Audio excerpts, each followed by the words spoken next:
कि पौष मास में शुक्ल पक्ष की जो एकादशी आती है उसी को पुत्रदा एकादशी कहते हैं।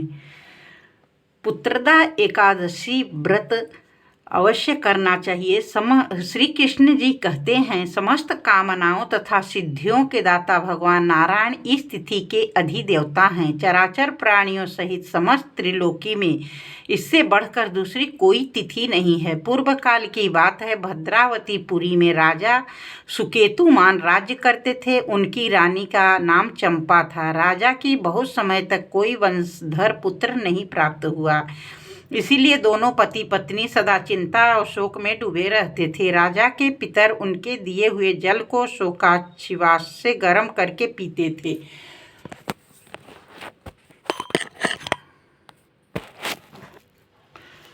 राजा के बाद कोई ऐसा नहीं दिखाई देता जो हम लोगों का तर्पण करेगा, यह सोच सोचकर पितर दुखी रहते थे। एक दिन राजा घोड़े पर सवार हो वन में चले गए। पुरोहित आदि किसी को भी नहीं इस बात का पता नहीं था। मृग पक्षियों से सेवित उस सघन कानन में राजा भ्रमण करने लगे। मार्ग में कहीं सियार की बोली सुनाई पड़ती तो कहीं उल्लुओं की। जहाँ तहाँ वृक्ष और मृग दृष्टिगोचर हो रहे थे। इस प्रकार घूम घूम कर राजा वन की शोभा देख रहे थे। इतने में दोपहर हो गया। राजा को भूख सताने लगी।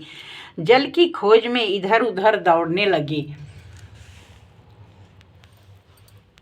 जल की खोज में इधर उधर दौड़ने लगे। किसी पुण्य के प्रभाव से उन्हें एक उत्तम सरोवर दिखाई दिया, जिसके समीप मुनियों के बहुत से आश्रम थे। शोभाशाली नरेश ने उस आश्रमों की ओर देखा। उस समय शुभ की सूचना देने वाला सुकून होने लगे। राजा का दाहिना नेत्र दाहिना हाथ फड़कने लगा, जो उत्तम फल की सूचना दे रहा था। सरोवर के तट पर बहुत से मुनि वेद पाठ कर रहे थे। उन्हें देखकर राजा को बड़ा हर्ष हुआ। वे घोड़े से उतरकर मुनियों के सामने खड़े हो गए। पृथक पृथक उन सबकी वंदना करने लगे। वे मुनि उत्तम व्रत का पालन करने वाले। जब राजा ने हाथ जोड़कर बारंबार दंडवत किया, तब मुनि बोले, राजन, हम लोग तुम पर प्रसन्न हैं। राजा बोले, आप लोग कौन हैं?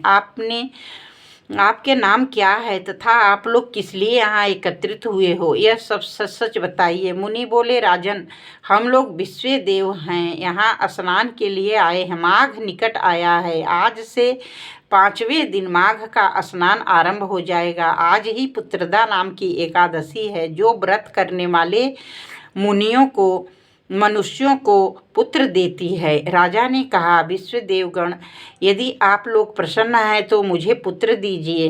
राजन, आज के ही दिन पुत्रदा नाम की एकादशी है। इसका व्रत बहुत विख्यात है। तुम आज इस उत्तम व्रत का पालन करो। महाराज, भगवान के केशव के प्रसाद से तुम्हें अवश्य पुत्र प्राप्त होगा। भगवान श्री कृष्ण कहते हैं, युधिष्ठिर, इस प्रकार उन मुनियों के कहने से राजा ने उत्तम व्रत का पालन किया। महर्षियों के उपदेश अनुसार पुत्रदा एकादशी का अनुष्ठान किया। फिर द्वादशी को पारण करके मुनियों के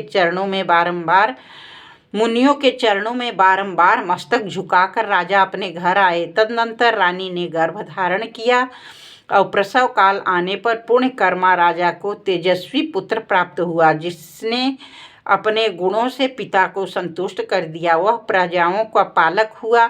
इसीलिए राजन, पुत्रदा का उत्तम व्रत अवश्य करना चाहिए। मैंने लोगों के हित के लिए तुम्हारे सामने इसका वर्णन किया है। जो मनुष्य एकाग्रचित्त होकर पुत्रदा का व्रत करते हैं, वे इस लोक में पुत्र पाकर मृत्यु के पश्चात स्वर्गामी होते हैं।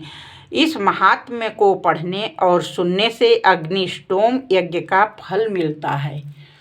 बोलिए श्री कृष्ण कन्हैया लाल की जय।